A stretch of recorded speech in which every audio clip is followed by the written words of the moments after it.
Hello, guys. Welcome in for Checking TV, another episode here. Joining us today, a new member of the show, Mr. Peyton Trollinger. What's up, buddy? How you doing? I'm doing fantastic. I'm happy to be on the show. It's my first time being on For Checking TV. I'm super excited. All right, we're excited to have you here as always. Doug and Scotty joining me over there on the left, and so let's get into it, guys. Let's talk about everything. What we're gonna go through. We know we're talking about the Pens. We're gonna get to that towards the end of most of the show, but since we're all from Pittsburgh, but let's touch on some of the other ones too. But before that, let's just get started. I think Doug's dying to say something. He's the way he looks. Like, just say what you want, Doug. All right. Well, I know we're waiting for the Penn segment because we might have a special guest coming on, but I just want to get it out of my system. Fuck Matt Martin. Fuck Kyle Clutterbuck.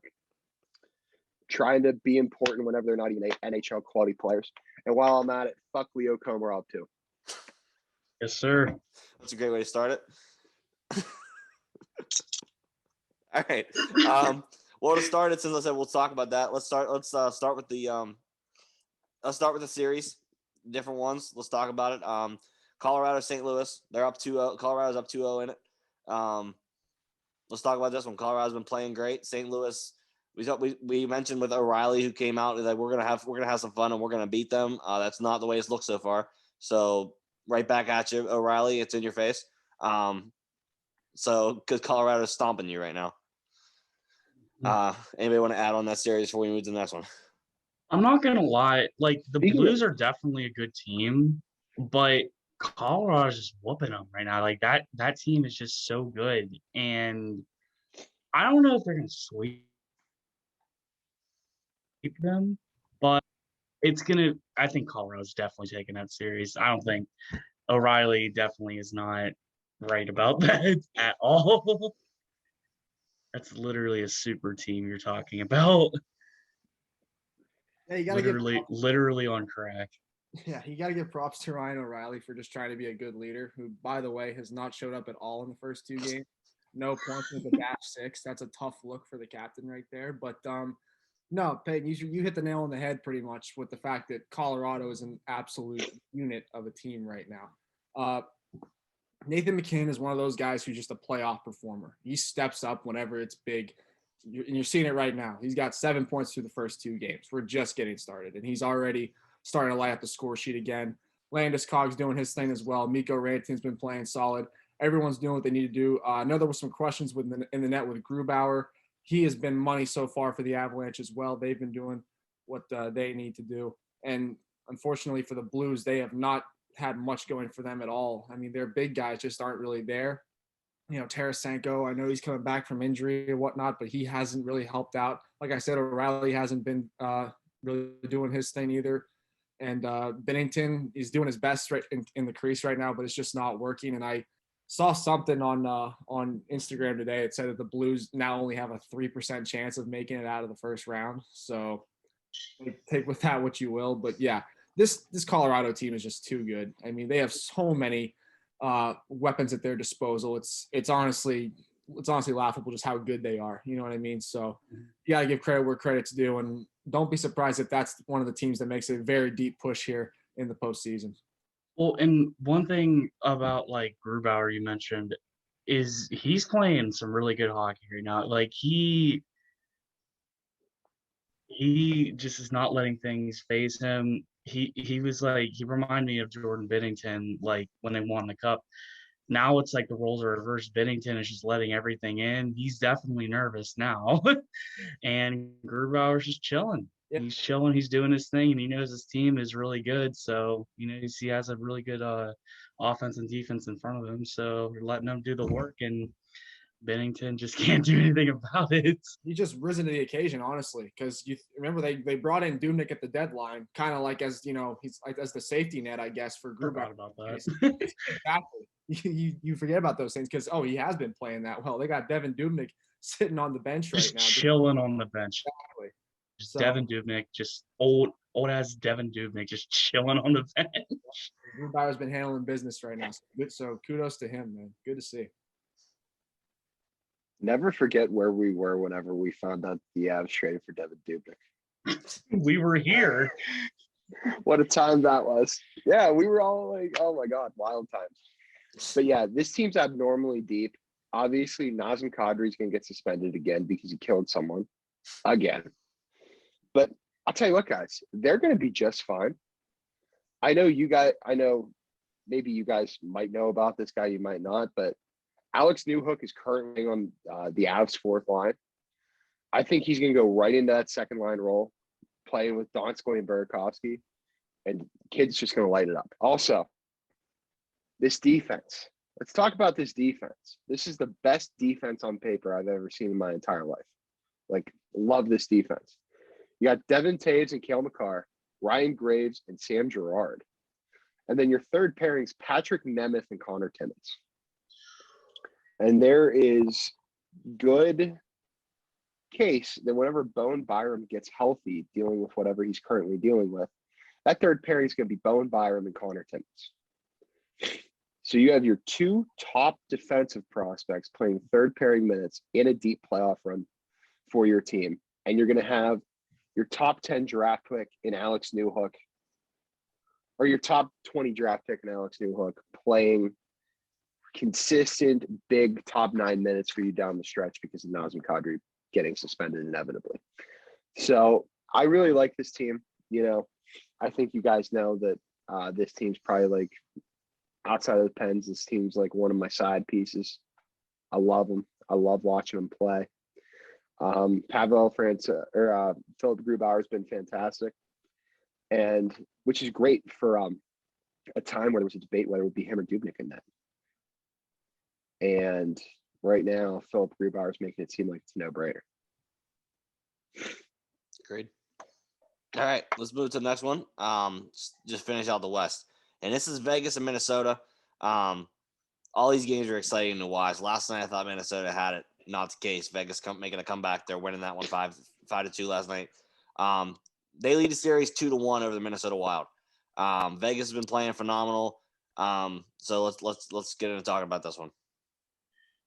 I'm not gonna lie, like I really want Minnesota to win this series. I really do. Underdog. I think that'd be the funniest shit ever. Like, I was actually talking to Doug today, and he reminded me that Nick Bukestad is centering Kaprizov, and I completely forgot about that. I just think that's so funny. But I mean, even though I really want the Wild to win this series, Vegas just has a lot of weapons, and you can't deny that at all. Marc-Andre Fleury is just playing out of his mind, you know. They're getting contributions everywhere, offense and defense, and they outplayed Minnesota. They wanted it more, and if Minnesota wants to get back in the series, then they gotta want it more. You'd think they'd want it more because they have been a complete joke these past few years in the playoffs. Absolute trash. Now they're actually good, so I guess we'll see how they do against Vegas. The thing that they need right now is more from their main guys. You know, Joel Eriksson Ek has been doing great offensively. Other than that, it's kind of sputtered to a bit. You know, everyone was talking about how great Kirill Kaprizov's been in the early going. He only has 1 assist so far through the first 3 games, and Matt Zuccarello doesn't have a point yet either. They brought that guy in. They brought him in, and you know he hasn't really showed up for them either. You know, Cam Talbot can't be the guy to carry him. You know, Cam Talbot's kind of turning the clock back to 2017, back whenever he was stopping everything in Edmonton. Now he's trying to do it again here in Minnesota. But against a team like Vegas, it's just not going to happen. Eventually, you know, something's going to give, and that's exactly what's happened. Vegas is has been very dominant, you could say. I think last night the shots were I think Minnesota only put 16 shots on net last night. I could be wrong about that, so don't quote me. But yeah. That right now it's just all Vegas. I mean, Mark Stone is, like I said, he's been one of the epitomes of leadership. He's done a great job with that group. He's sort of steered them in the right direction. And he's also had contributions from Smith and Carlson. They've done what they needed to do. And as you touched on, Peyton, Flower is playing out of his mind. I can honestly say this is the best goaltender I've ever seen from Marc-Andre Fleury. And it's pretty weird considering the fact that we watched him, you know, throughout the prime of his career, quote unquote. Now, maybe his prime got extended a couple of years because the way he's playing right now, it makes me feel like he's in 2009. You know, he's just everything. He's snagging everything. He's stopping everything that he has to. He's been having quite the series for him. And when you have a team that's, loaded offensively and defensively on top of a great goaltender, it's going to be pretty hard for other teams to beat. Yeah, you got young guys like Chandler Stevenson really stepping up over there in Vegas too. He's been a force throughout the season and coming into this playoffs too, so that's a big help. Absolutely. Huge depth piece. Yeah, he's been one hell of a find. Yeah, he's been unreal. I don't know. I just don't like who Kirill Kaprizov's playing with. He's playing with Ryan Hartman and Matt Zuccarello right now. I really don't understand why you're not putting him up with Eriksson and Greenway. Yeah, they need to he's do your that. best. He's your best player. Play him with your best players. Well, do you think they're trying to spread the depth out necessarily? Like, do you think they're trying to just, they don't want to get top heavy. They want to sort of, share it with the rest of the lineup. Maybe other guys can get in. Yeah, I think that they're trying to just spread the love out a little bit because their third line right now is Parise, Victor Rask, and Kevin Fiala. So I could definitely see that argument. And their fourth line's good on paper too. It's Nick Bonino, Nico Sturm, and Nick Bukestad. I mean, that's all third line quality players right there. I think they'll be okay. I said this in the other show that we did earlier that Cam Talbot was shaky last night, but there were a lot of really bizarre board plays. He got really bad bounces where the puck went right to Patrick Brown and Riley Smith, and they scored 2 goals in quick succession. And at that point, it was just over for the Wild. But as long as Cam Talbot continues to rise to the occasion, I like their chances. Because at some point, we all know this. At some point, Fleury is going to crack, and he's going to revert back to everything that I've said for years, everything that I've thought he was. He'll always revert back to that form where he struggles in the playoffs and gets in his own head. It's just Minnesota has to hold on enough to get to that point. Yeah, I'm not so sure that happens this round, but it could happen next round for sure. Yeah, definitely. Because I think they'll play Colorado next round. I believe, yeah. They should. Yeah. They should. As long as Colorado still beats St. Louis. And as long as they hold on against Minnesota. Yeah, we're going to get a lot of Stanley Cup finals in the second round, aren't we? Yes. I'm not going to lie, these playoffs are nice. There's a lot of really good matchups. The league semifinals are nuts. If the Pens go on a run, they'll get either Carolina or Colorado in that league semifinal round, and then they'll have to play Tampa or somebody in the Stanley Cup. Without the conferences, it gets all mixed up. Yeah. Oh wait, there's no conference final. There's no conference. East and West is so they got the East, they got the North, they got the West, and they got the Central. So they're not divvied up by March Madness by division. So the Penguins could play Tampa from the Central in a Stanley Cup final. You could play. Oh, that's weird. Yeah, I love it though. The chaos is unreal. A matchup you'll never see again, but at the same time, you gotta love it. Yeah. Mm-hmm. No better way for Sidney Crosby to solidify his legacy. And beating Stammer no better in way. the Stanley Cup final. All right, so the next one we'll look at, since we moved out of the West already, we'll say the East for last. So we'll either go to Central or the North. Which one we go? You guys pick. Which one we going to next? Let's go North because we got to talk. Okay. All right, so North. Let's just start with it. Toronto, Montreal. That was for game 1 last night. Montreal leads at 1-0. John Tavares is dead. So let's talk. R.I.P. John Tavares. Yeah, really scary hit. Yeah, really scary hit. I didn't realize until this morning that he caught the knee to the head from Corey Perry on the way down. So that was what caused him to peer over like that. Because I was texting our buddy Colin about it the other night or last night, and I said to him, I'm I don't understand how just basic body contact caused his body to react that way. That's what I'm saying too. Oh, that makes sense.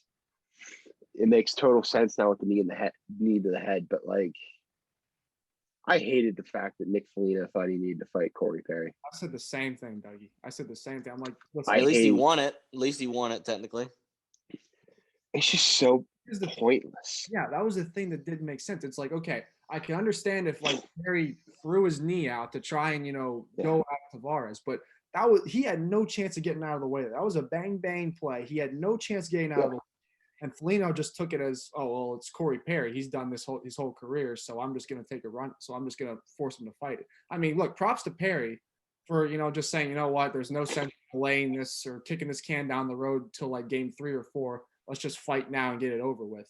So props to him on that. But I mean, it didn't make sense for Nick Foligno to feel like, okay, here I don't know if he was just trying to spark his team or something, get something going there, but the fight really didn't serve any purpose other than just to try and get his teammates going. I don't think he was trying to.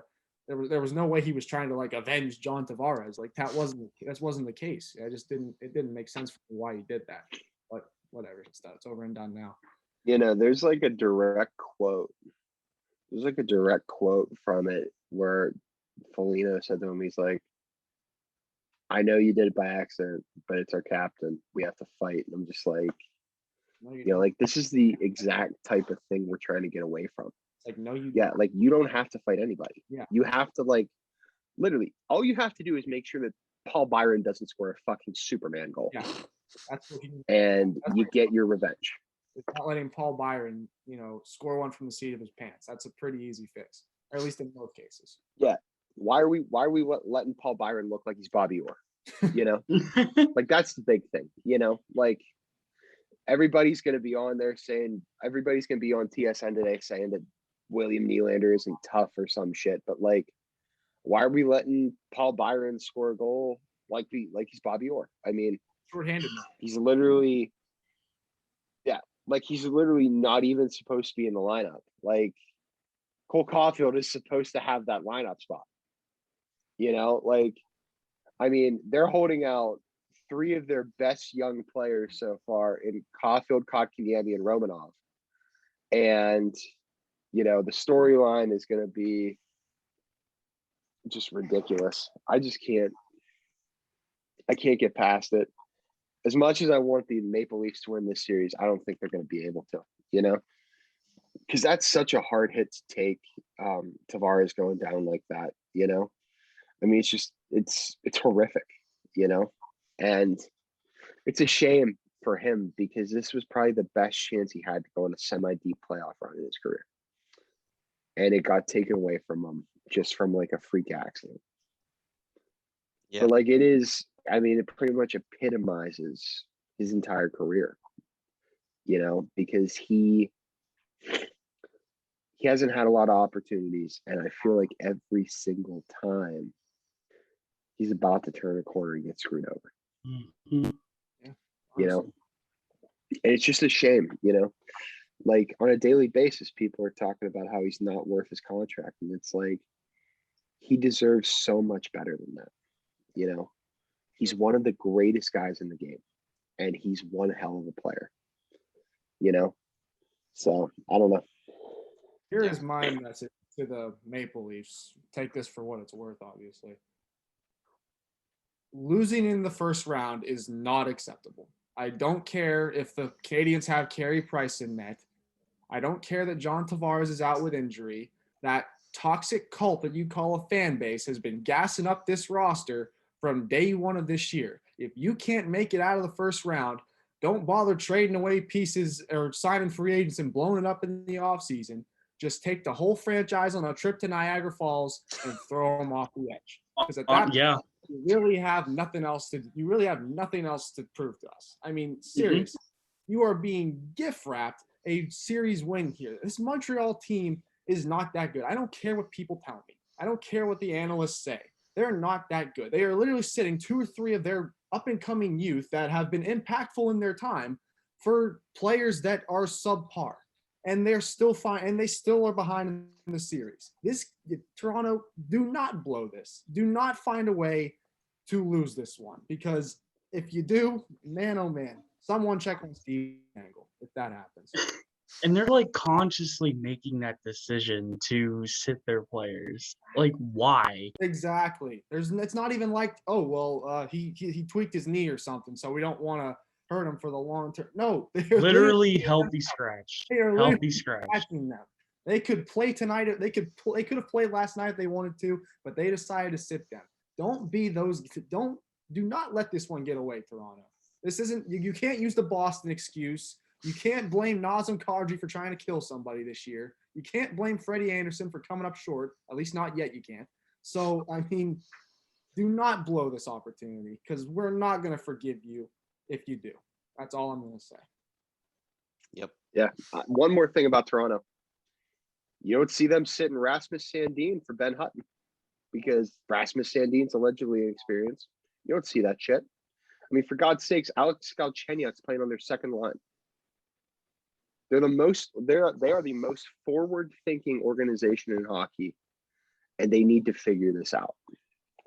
You know, the truth is their GM Kyle Dubas is magnificent at his job, but the team needs to come through so he's finally able to get his due. Because just like we see William Nylander slander every single day, we see people going after Dubas too. Yep. It's the old guard, honestly. So that's all it is. It's just the old. Yeah, I mean, old cronies. I mean, it all goes back. It all goes back to the Tom Wilson rant that I had, where it's like, why should I give a shit about what Jeff O'Neill thinks? Exactly. Yep. Pretty much. Yeah. At the very least, win it for Jumbo Joe. At the very least. I mean, Exactly, dude. Exactly, dude. That's a guy who's something in his career. You know, could like easily a Hall of Fame caliber player who just doesn't get appreciated for the things that he's done during his career. Do it for him at least.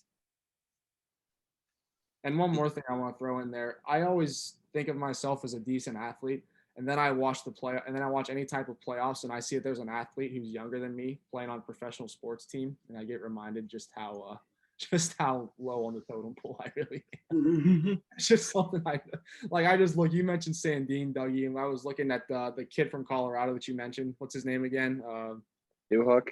Yeah, Newhook. Yeah, I saw he was 20. I'm like, oh my goodness, there are kids younger than me that are playing professional sports. It's just mind-boggling to think of. But yeah, I just want to. Look, John Marino's like the same age as like all of us, and he's playing top 4 minutes, shutting down the Islanders. Like, it's craziness. It's something.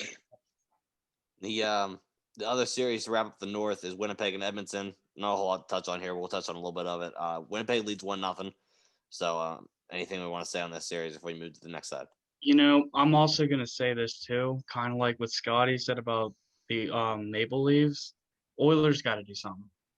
They got to make a move. They got to make some noise. If they don't make noise against Winnipeg, that's tough because, you know, they dead ass have a generational talent on that team. But the problem is that they don't have the depth to support him. And they just always rely on him, and you can't do that. I don't care how good he is, you can't do that. So, I mean, they lost 4-1 last night. That doesn't look promising. But it's a 7-game series. Maybe they can turn around, but they got to make some noise. That's all I'm going to say.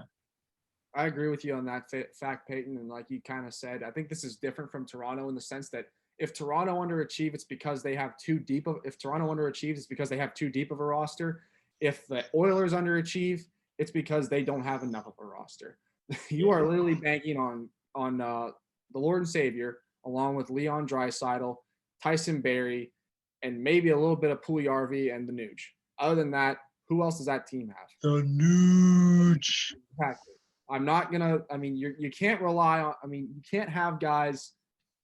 You need to have more guys step up, and unfortunately, they just don't have those pieces. The real deal, James Neal, is not going to step up for you. The real deal, James Neal, is done for. He's dead. Cahoon's not stepping up for you. Kayla Yamamoto is not going to. I mean, those guys have to find something. I don't know if they have the roster to get it done right now. Whereas you look at Winnipeg, they at least have some players who can handle their business. Or at least they have more than two. You know, they have Kyle Connor, they have Blake Wheeler, they still have Scheifele. They have Pullman. He had a good game last night. And Mhm. they have guys that are out with injury too. Ehlers is out, and there's another guy that I think is out. Dubois. For that. Yeah, Dubois. Well, Yeah, Pierre Dubois is out with injury. So they're missing pieces, and they're still able to do what they need to do because they are not. I won't call them a deep team necessarily, but compared to Edmonton, they're deeper, I guess.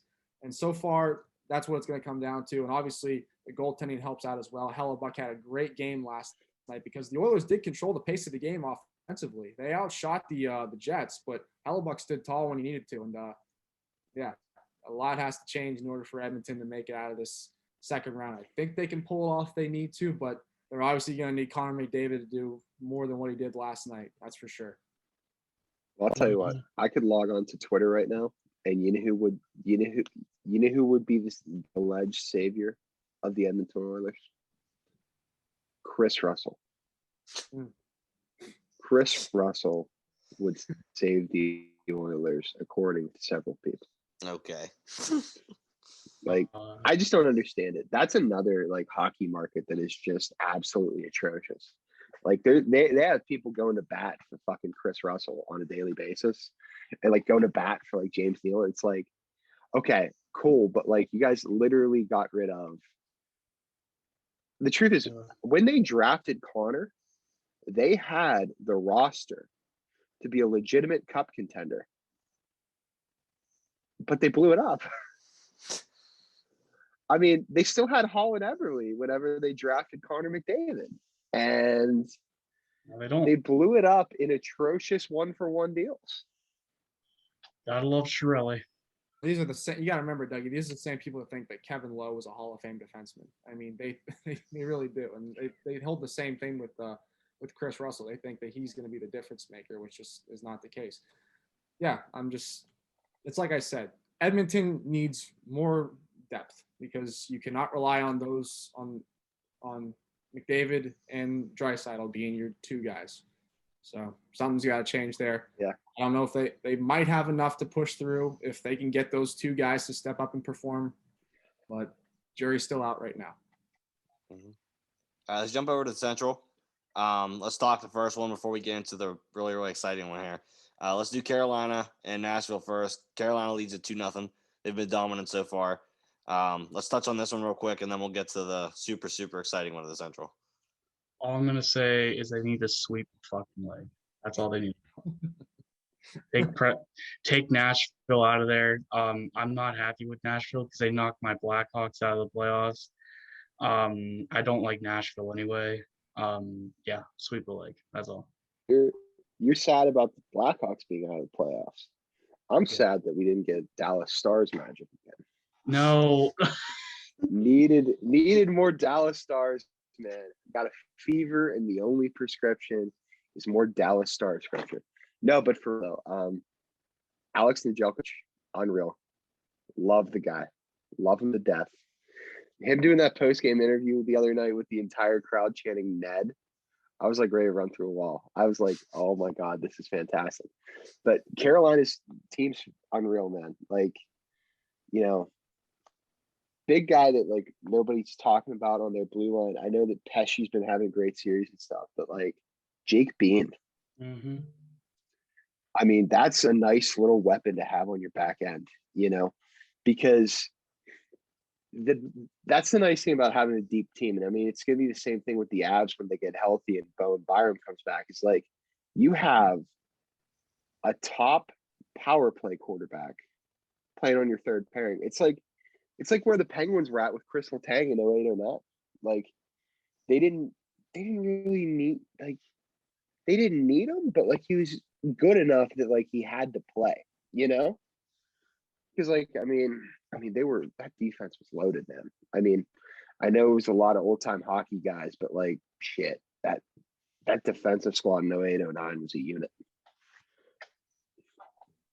Like you said, Dougie, Nedeljkovic, I hope I pronounced that right, or Nedeljkovic. I'm trying my best here. That was always that was always the biggest knock on Carolina. It was always, yeah, they have those couple guys, but you know the goaltending's always been the question mark. You know, there were years where they were trying to roll with Mrazek and Reimer, and it just wasn't working. Well, now they have this kid come in, and he's all but shut the door. He's got the 964 save percentage so far through the first 2 games. He's handled his business, and it seems like the rest of Carolina is clicking. As you touched on with Pesci, he's been pretty good for them early on. Same with Aho and Svechnikov, and of course you can't forget about the playoff performer Jordan Staal. He's done a great job with that group as well. So yeah, it's going to be an uphill climb here for Nashville because their guys aren't really coming to their aid right now either. UC Saros is not going to be able to steal you this series. It's just not going to happen. You have those guys in Philip Forsberg and Eric Haula and Duchesne. You need them to be bigger, and you need the rest of the team to kind of find their way too, because there are a lot of guys that aren't, performing as advertised. Victor Arvidsson hasn't really been stepping up. Neither is Roman Josi. He was the leading scorer on the team that year. So on this year, I mean. So yeah, those guys aren't really doing what they need to do. Their core isn't stepping up the way they need to, and I think that's going to be the big X factor there for Nashville. If they can get their main guys to do what they need to do, then we have a series. If not, I think it's going to be a pretty quick one here for Carolina. I will say though, right before the playoffs started, Nashville did go on a little hot streak, and that's how they got in the playoffs to begin with. And now that they're in here, Carolina's just shutting them down, and they don't have any answers. Saros has been just Swiss cheese. The defense has not been good. Like you said, Yossi and all those people, they're not stepping up at all. And Carolina's just shutting them down defensively and offensively. So I'll finish how I started, sweep the fucking leg. And then the other series we want to touch on, of course, talk about in the Central is the one that's finally turned into a rivalry that we all now love, the rivalry between Tampa and Florida. Tampa now leads it 2-1. We thought it was going to be a 3-0 last night. Florida came back, won it in overtime, tied it up right before it went to overtime. So here we are now at 2-1 instead of what could have been a 3-0. Let's discuss this one because obviously I think most of us want to see a Florida come out of this, but Tampa's looking strong. I really do want Florida to come out of this. They didn't do – I said this before, like they didn't do all that work in the regular season just to lose in the first round, like super easy. I do wholeheartedly believe this is going to be a very good series. I think this might genuinely be a 7-game series. And I don't know who's going to win it because honestly, it can go either way. But it's going to be a fight. You got the defending Stanley Cup champion Tampa Bay Lightning, who are still very good, even though they're lower seeding than Florida. And then you got the Panthers. They got all these Barkov, Huberdeau, Duclair. I really want to see Spencer Knight, but that's not going to happen. And Ekblad has been really good this season, and I think they could do it. They have the pieces for it, but I guess we'll see. Yeah, definitely one thing to note with Tampa Bay. It's pretty convenient. It's good for them that they already had a good team heading into the playoffs, and then you get 2 guys returning from injury and Steven Stamkos and Nikita Kucherov. That makes life pretty good. Yeah, and all of a sudden Nikita Kucherov just comes back. Yeah, well, it's one of those cases where don't hate the player, hate the game. Yeah. NHL has they have a flawed setup. You can't get mad at Tampa Bay for sort of bending it to their will. At the end of the day, the NHL they put themselves in this situation. So I'm not going to get mad at Tampa Bay for doing that. They do what any good GM would do. They're finding their way. They're finding their way to make it work. So kudos to those guys. But yeah, like I said, like you kind of touched on, Peyton. The Panthers do have those guys that can step up for them when they need to. The big question mark right now for them, obviously, is goaltending. One day, Sergei Bobrovsky looks shaky, and Drieger's money. Next game, Drieger looks shaky, and Bobrovsky looks better. So, I mean, you don't really have a clear-cut number one. It's like I said earlier. You got at this point, Coach Q's got to have the coin in his pocket, and he'll flip to decide which one's going to be the starting goalie. Because at this point, you really can't decide who's your clear-cut guy. So, I mean, it could go either way. On all honesty, another good move that they did, I think, and it kind of hurts to say this because he is a good player, but scratching Keith Yandle was a good move. Whenever Yandle was, in those first 2 games, Yandle was doing decent, but he had a couple turnovers that ended up costing their team goals. And you scratched him. You brought back Sam Bennett when he came back from suspension, and the team was more sound defensively. So Sam Bennett. yeah, what an addition he's been. So I feel like they're gonna roll with that now. I think they should at least, because Tampa Bay's not a team to sleep on. You know, they've been a slept on team definitely last year and sort of into this year too. I'm not going to rule them out because they've obviously proven that they still have all their main guys, and of course they still have those depth pieces like Blake Coleman and Yanni Gourde to step up for him too. So, and they also have Vasilevsky in between the pipes as well, who hasn't looked as great, I'll say, in this playoffs, but still, you know what he's capable of doing. So he's not a guy to sleep on.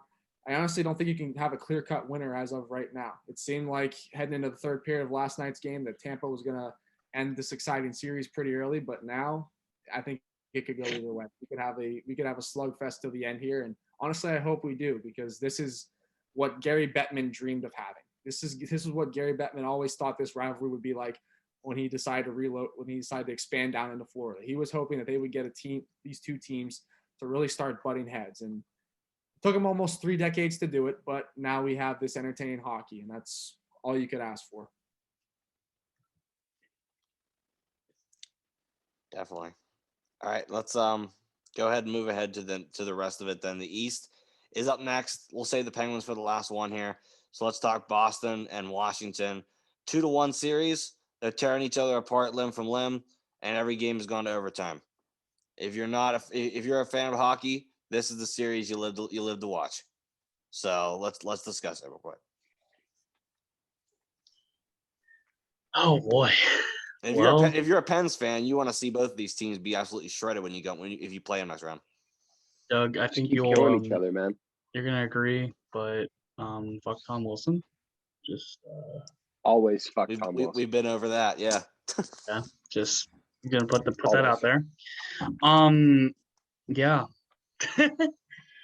I don't even know who has the edge in this series. Like you said, like every game has gone to overtime, and they're just killing each other. Like there's no other way to describe it. I want Washington to come out of it because Doug and I were talking, and like they would probably be the better option for Pittsburgh to play if Pittsburgh did go into the next round. But I mean, Boston's looking nice. You know, I hate to say that, but they've been doing good throughout the season, and you know, they get the contribution from Pasta, Marchand, and Bergeron, and that's just the holy grail line for Boston, because that's the only line that produces. And then yeah. Definitely have to give credit to some of the lower guys on the poll too there. Craig Smith and Jake first off, Jake DeBrusk, first and foremost, didn't have the best regular season per se, has really stepped up in these first 3 games for Boston. Same goes for Craig Smith. Obviously had the OT winner in game number 3, but also his play's been pretty good here for the most part. And you know, we got to touch on Taylor Hall. I mean, what a resurgence he's had since he's joined Boston. He's really enjoying his time there. And like I said before, the problem with Washington right now is not anything they got doing offensively, because the offense is there. You know, TJ Oshie and Ovechkin have been doing their thing. Even Garnett Hathaway has been stepping up big for those guys. So that's huge seeing a depth piece like that come up big. Same goes for Nick Dowd. But the question is going to be in between the pipes. You know, as we touched on, Vitek Vanacek went down in game 1. You had Craig Anderson come in. Now he played game 1 and 2. Now you had Samsonov start last game, game 3. Apparently he's going to be in goal again for game 4. So we'll see how he responds to the mistake he made in game 3, and that's gonna be the X factor, because obviously Boston doesn't have any goaltending issues right now with Tuukka Rask. He's been holding it down, so that's going to be the X factor, I think, for the Capitals, is can that goaltending be enough to keep them in the series? Samsonov had a good game 3 despite double OT. I think he can do the same again in game 4.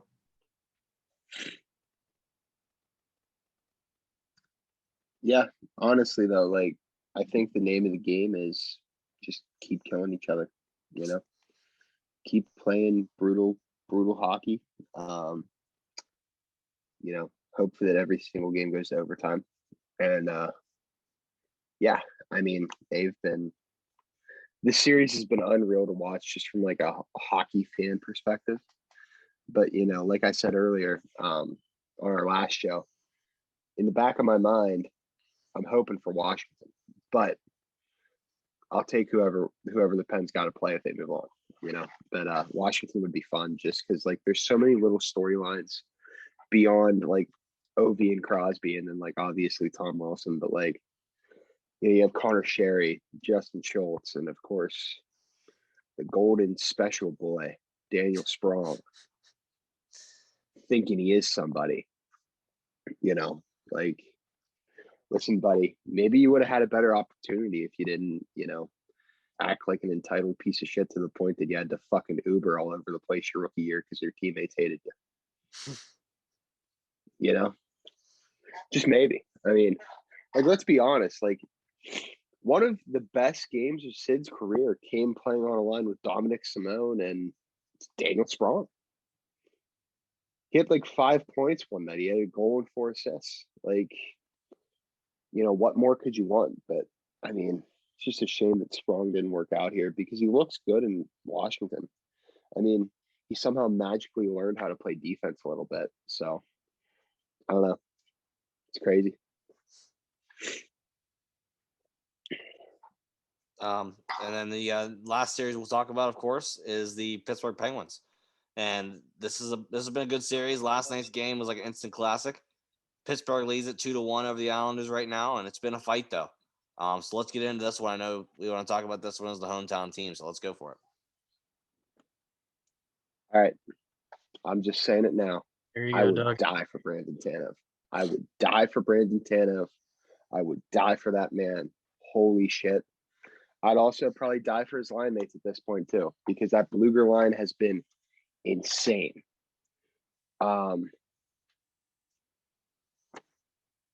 Absolutely ridiculous. You know, the freaking, I mean, they're just shutting Matthew Barzal down. And the big thing is they're getting offensive zone possession time. And that's something that in past seasons we never discussed. You know, like that's one of the biggest storylines outside of Brian Dumoulin magically becoming a two-way defenseman who's capable of racking the puck up in the offensive zone, letting Letang kind of just chill, you know. But I mean, timely goal from Brandon Tanev. Love the guy. You know, they did really good. You know, they stuck with Mike Sullivan's mantra of just play. You know, they might have melted down a little bit in the third period, but I can't blame Tristan Jarry whenever the goalies are just running you right and left, man. You know, like, or whenever, like, he's getting ran right and left by people who are just, I mean, senseless excuses of hockey players, you know? Because, like, it's not like it's Pajot or Nelson running him. Like, you have Cal Clutterbuck, Matt Martin, and Leo Komarov legitimately trying to kill Tristan Jarry.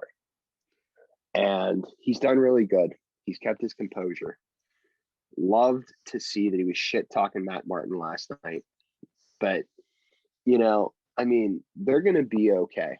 The big thing is they should be up 3-0 right now. But there's also the case that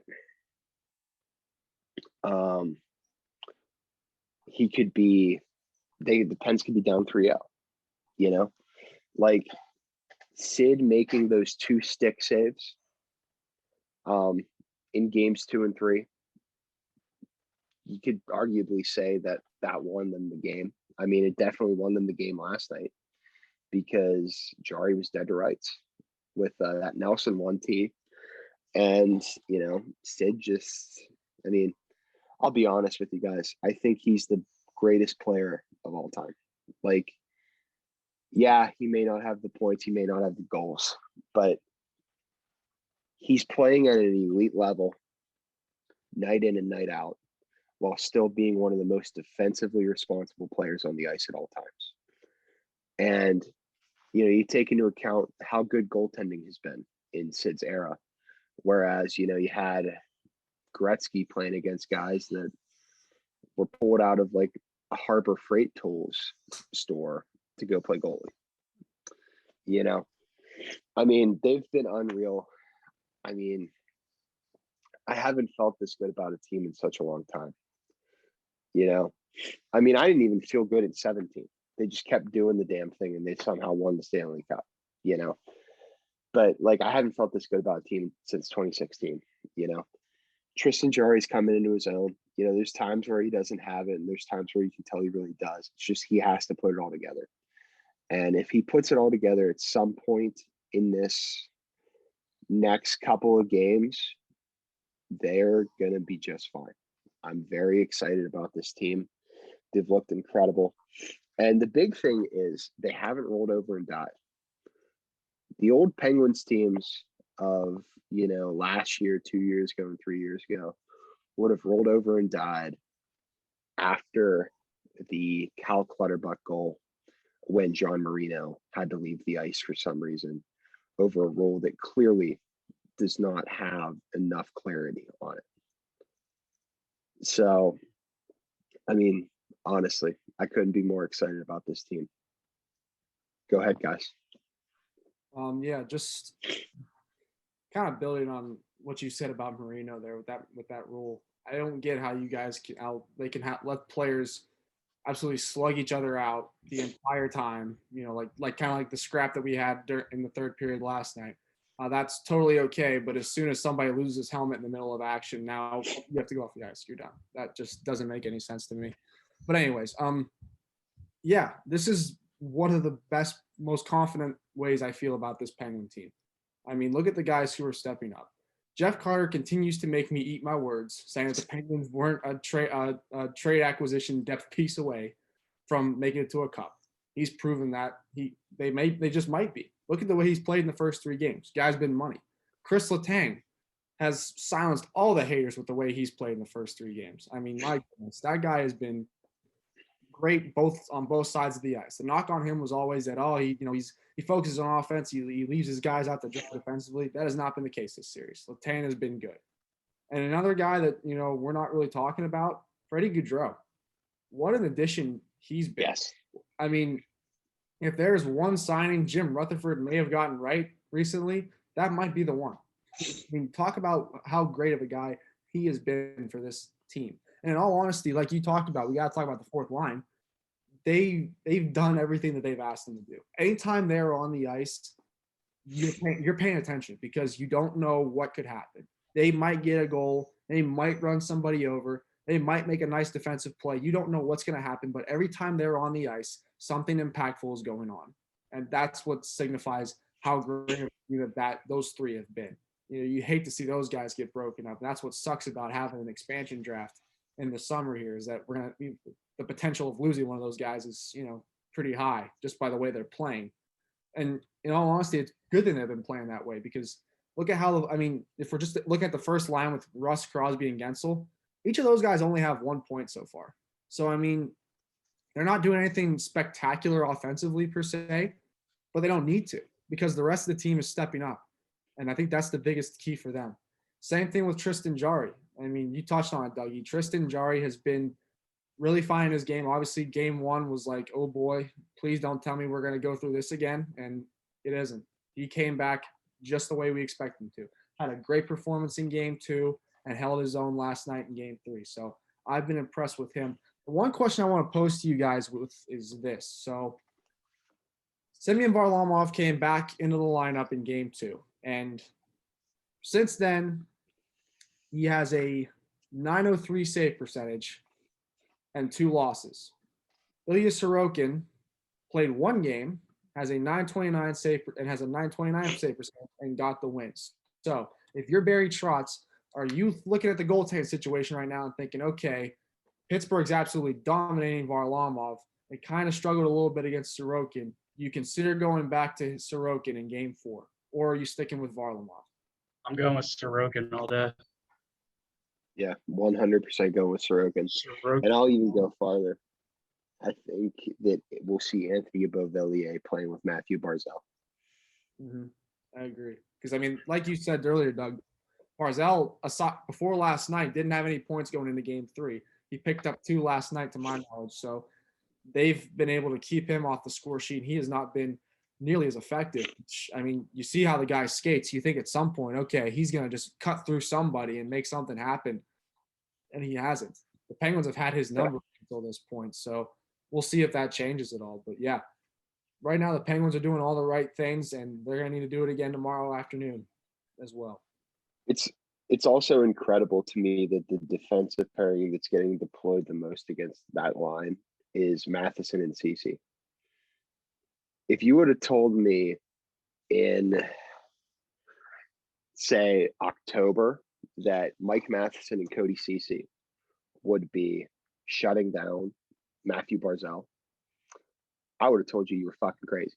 Never would have believed it. Never, ever. You know, like, I mean, that's arguably their best defensive pairing. Like, it's honestly incredible. It's just a hodgepodge of just like, I mean, meme type players, like guys who have been, their entire careers have just been memed, and they found it. They figured it out. I love it. It's fantastic. You know, also just want to say, Brandon Tanev is having a really nice postseason because his 5v5 expected goal share is 69.8%. We love to see it. We absolutely love to see it. You know, I mean, we're just really, honestly, they're firing on all cylinders right now. You know, it is just unbelievable where we're at compared to where we've been. You know, I mean, God, the fact that we have to pay like a fourth liner salary each year to have Jack Johnson stay away from this hockey team sucks. But like, seeing where we're at right now, completely worth we're it. riding high, baby. We're riding high. You know, I mean, Jesus. Our buddy Steve just sent me a video of the night the Pens got swept by the Islanders, and it's a video of me very heavily intoxicated, relieving myself of some things on their front lawn. And he sent me that video. He's like, this is a reminder that shit's different now. Yeah. You know, like, I remember shit that is video. different now. He said, Yeah. I know. He said to me, he's like, we're never going to see this again because Jack Johnson and Erica Branson can never hurt you. And They're not dude, real. it's just like, it's fantastic. They're not real. They're not real. They they don't can't hurt exist. you. They don't exist. I don't even know where Erica Branson plays now, Ottawa. to be honest with you. Oh No, yeah, I think he got traded somewhere. Nashville at the deadline. He's Is suffering. it Nashville? Yeah, he got traded at the deadline, so he's getting his tail. In playoff hockey. Yeah, so playoff hockey still. Lucky him. Damn. Well, yeah, building on what Martin Nietzsche's is like, go for it, Scotty. building what you were saying there, Dougie. Like, there would be times in the past 2 years where you'd see a guy step onto the ice and you just think, oh no. Like, you'd see a Jack Johnson, an Erica Branson, a Justin Schultz, a Patrick Marleau. You'd see someone hop on the ice there and you're like, oh great, what's gonna happen now? I don't feel that way about anyone out there, you know. Maybe the only guy I felt that way about was Evan Rodriguez.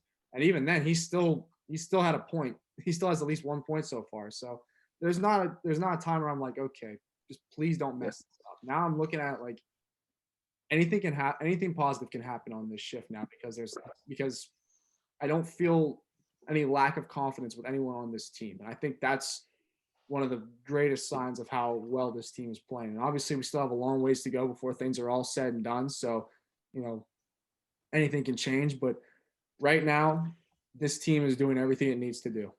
They're doing the damn thing. And that's important. Sorry. I feel like we haven't talked about someone who has been very surprising for the Penguins. Jeff Carter. Jeff Carter. Yeah, no doubt. Jeff Carter is the man. He is back. I think I saw like he's scored like 10 goals now since he's been with us or something like that. And that makes me so happy. I just watched, I didn't get to watch the game, but I watched his goal, and That was a snipe right there. That was the Jeff Carter we all love, and I cannot wait to see. The knock on Carter whenever we got him was that, okay, see, maybe has he lost his step? Is he not as good as he was before? He is 36 after all. Honestly, the acquisition that was made by Hextall, it reminded me of when the Penguins got Billy Guerin. You know, when we got Bill Guerin from the Islanders, it was for a conditional pick or something like that, and he stepped in right away and was already, right from the get-go. That's the way Jeff Carter's been. Jeff Carter has showed up right away and has lived up to advertisement. I mean, what a guy he's been. I think he has more goals with the Penguins now than he did with the Canes. So Yeah, that's surprising. That's what makes me happy. it's great to see too. And to boot, we have him next year too also. So imagine that. Just we're gonna have Carter again next year. You know, just regardless of what happens now in this postseason. I mean, next season's a little something to look forward to also now, because you're gonna have relatively most of your team coming back, regardless of what happens this year. So, yeah, Jeff Carter's definitely been clicking on all cylinders, and you hope that continues into the playoff, deep into the playoffs, because they're going to need him. Obviously, that center depth that the Penguins have right now, it can challenge any team in the league, and I say that confidently. You know, obviously Tampa's got their guys, but Pittsburgh's not a team you can sleep on. When your centers are Crosby, Malkin, Carter, and Bluger, scary hours. I mean, I said it last night on a podcast that I was on. They basically have 2 number 1 centers and 2 number 3 centers, and I mean, their third line should be a second line on an average NHL team.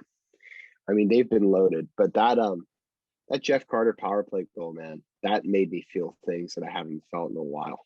Like, it was, it was a time in the game where everything was going to hell, and it was just the ultimate fuck you goal. Like, it was the fucking dagger. Like, they just, he just went, sniped it, and was like, all right, we got this. We just got to go on autopilot and see what happens here, because, and that's the nice thing that Jeff Carter brings to this team. He has that swagger. He has that edge. It's something that I haven't seen out of a player probably since Phil Kessel. Like, Phil did it in his own little way, but like, there's just something about Carter. He's just so cerebral, and he's just great veteran. I mean, we all said in the at the time of the trade, like, we hope that he's like Matt Cullen, but he's better than Matt Cullen. And I was absolutely right whenever I said late in games he's going to go out there with Sid's line and just close out the game and shut it down. Because like last night they threw him out there with Sid and Rusty, just in case Sid got kicked out of a draw, and it was a beautiful sight to be seen. And going back to that power play goal that he scored, I mean, talk about Evgeny Malkin having that confidence in him. Malkin's been set out the last 25 games, and he's like, you think he's chilling, ready to clap this one by Semyon Varlamov. He just dishes it off to Carter real quick.